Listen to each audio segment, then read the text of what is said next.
My name is Phillip Esteban. I'm the son of Felipe Esteban. Hi, I'm Philippe Esteban. I was recruited in the Philippines when I was 22 years old. I arrived here October 20th of 1968.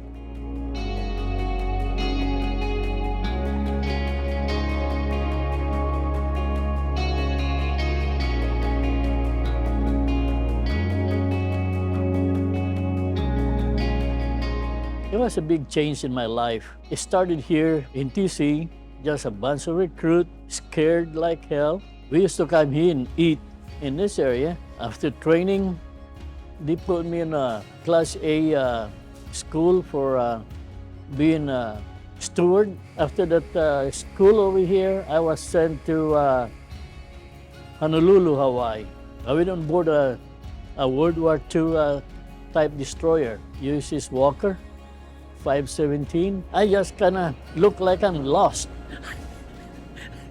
And I was in there in Hawaii for, I think, 4 months. I ended up going to a captain and an admiral. It was a Flotilla 9, a cruiser destroyer Flotilla 9. And then I stayed there for 6 months. After 6 months, I was serving the captain for his party for 7, I think. I got in trouble because the guy that cooked or in charge in the group kept asking me which one they like best, and they haven't eaten yet. The second time I went back, because the captain keeps drinking his water, and I was told to fill it up.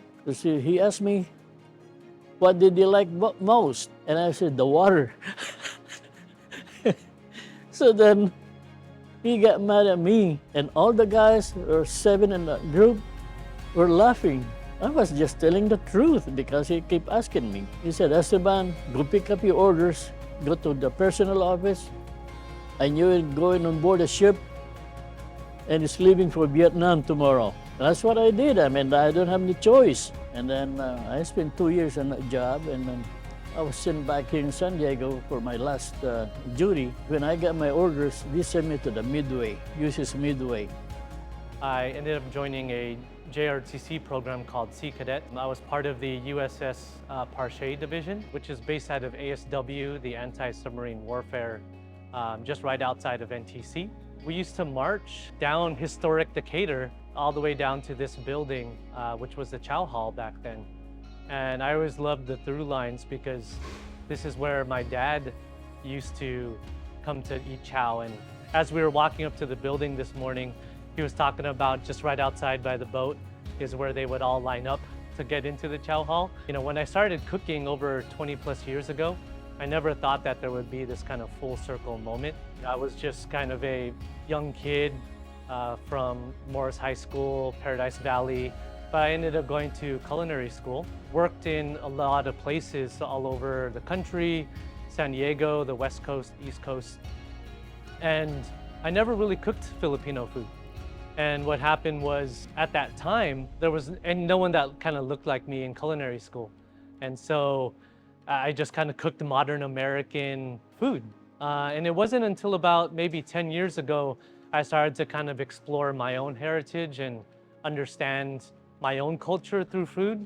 As someone that can't speak Tagalog or understand, my easiest way to learn it was through food. And it was early 2020, I had a concept called white rice.